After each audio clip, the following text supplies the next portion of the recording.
Японцы переобуваются в воздухе. Toyota возвращается в Россию с моделями Land Cruiser Prado и RAV4. Но перед тем, как рассказать все подробности, прошу вас подписаться на канал и поставить ваш царский лайк. За это в конце с меня не смешной анекдот. Также переходите в наш телеграм-канал. Не успели отзвучать новости о таинственной встрече в Эмиратах, куда Toyota вывезла российских дилеров на закрытый саммит. Разумеется, информация о котором мгновенно просочилась в СМИ, как появились новые, не менее интригующие новости о японских автопроизводителях. До официального снятия санкций еще очень далеко. Процесс этот сложный и требует не только инициативы, но и терпения. Однако и сами японцы, похоже, не собираются ждать до последнего. Подготовка к возвращению уже идет.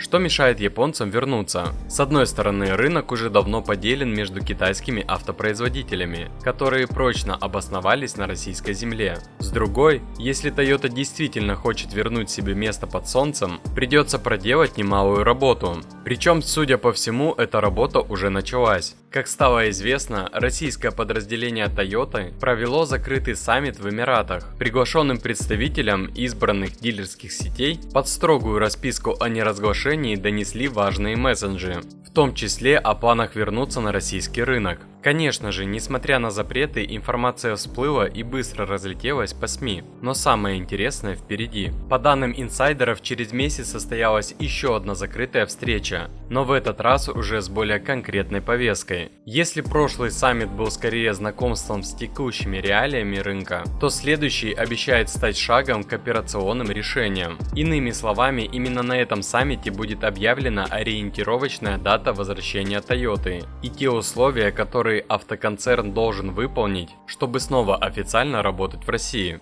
Но есть проблема. Завод Toyota в Санкт-Петербурге продан без права обратного выкупа. Это означает, что оперативно наладить производство в России не получится. Придется искать обходные пути. В деловых беседах между чашками кофе звучат и конкретные первые продаваемые модели. Если верить инсайдерам, Toyota планирует начать с двух моделей – Land Cruiser Prado и RAV4. А вот культовую Camry среди возвращенцев пока не ожидают. Слишком дорогим окажется ее возврат на рынок.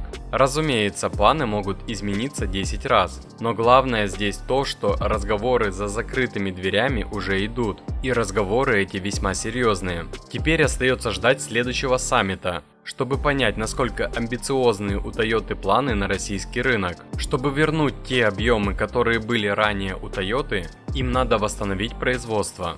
Учитывая, что нет никаких опционов на бывший завод, в производстве будет два варианта. Или заново строить завод, или что-то приобретать, потому что строить долго. Или третье, опять же, никто не отменял историю с контрактной сборкой, которую, возможно, они тоже захотят рассмотреть. Но опять же, объем той потребности, которая даже сейчас при параллельном импорте к этому бренду есть у наших потребителей, говорит о том, что безусловно кусок рынка найдется для бренда. И они 100% придут и будут искать возможности возвращать свою долю на рынке. Также есть вопрос про параллельный импорт. Сейчас везут Toyota по параллельному импорту, и они стоят несказанно дорого. При официальном камбэке как Toyota поменяет цены по отношению к параллельному импорту и собственно по отношению к китайской продукции. Здесь эксперты считают, что цены не увеличатся точно, цены скорее всего даже снизятся. В чем суть будет? У нас сейчас при параллельном импорте каждый продавец, дилер, дистрибьютор,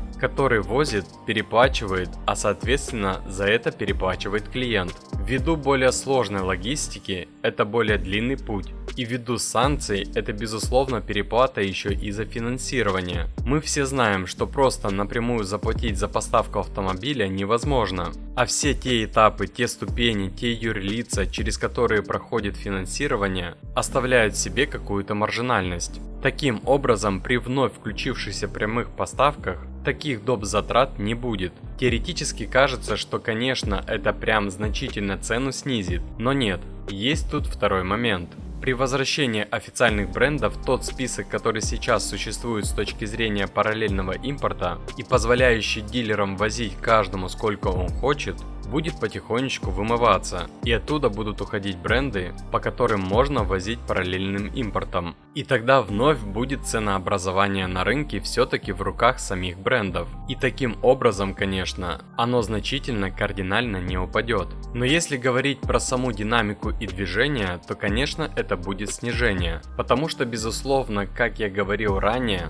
производителям нужно будет конкурировать на рынке, на котором уже расправили плечи другие производители. А если доллар продолжит падение, ну соответственно мы можем рассчитывать на удешевление. Напишите в комментариях, будет ли спрос на японцев. Ну и обещанная мною шутка. На 8 марта лучше дарить конфеты, а не цветы, потому что цветы быстро увянут и будут выброшены, а вот конфеты отложатся надолго. А больше автоновостей, инсайдов и юмора вы найдете в нашем телеграм-канале, ссылка в описании.